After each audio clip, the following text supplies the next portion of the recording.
Hello everyone, চলে আসি নতুন একটা রেসিপি নিয়ে। আজকে আলু পকোড়া বানাবো। এটা সন্ধ্যের টিফিনের জন্য বলো আর যে সকালের কোনো কিছু টিফিন বা নাস্তার জন্য বলো, একদম পারফেক্ট রেসিপি। ভীষণই সুস্বাদু হয় এটা খেতে, হালকা পাতলা কিন্তু খেতে অসাধারণ হয়।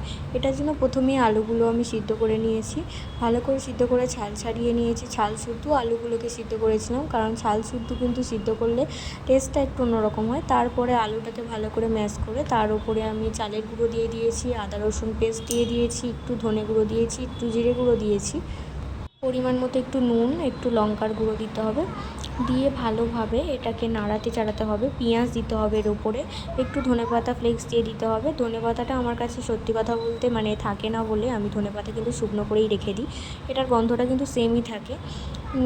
এবার হচ্ছে কি, এটা ভালোভাবে এটা মাখিয়ে নিতে হবে। দেখতেই পাচ্ছ আমি কেমনভাবে মাখাচ্ছি, এটা পুরো মাখানো হয়ে গিয়েছে। এরকম রোল রোল শেপ দিয়ে দিয়েছি। এটা ভালোভাবে প্রত্যেকটা এরকম রোল রোল শেপ দিয়ে দিয়েছি। দিয়ে আমি তেল একটু দিয়ে দিয়েছি কড়াই, তেলটা হিট হতে দেবো। তেলটা একটু সামান্য পরিমাণ হিট হলে একে একে আমি এইগুলো দিয়ে দেবো, যেগুলো চপের মতো একটু করে রেখেছি সেগুলো দিয়ে দেবো।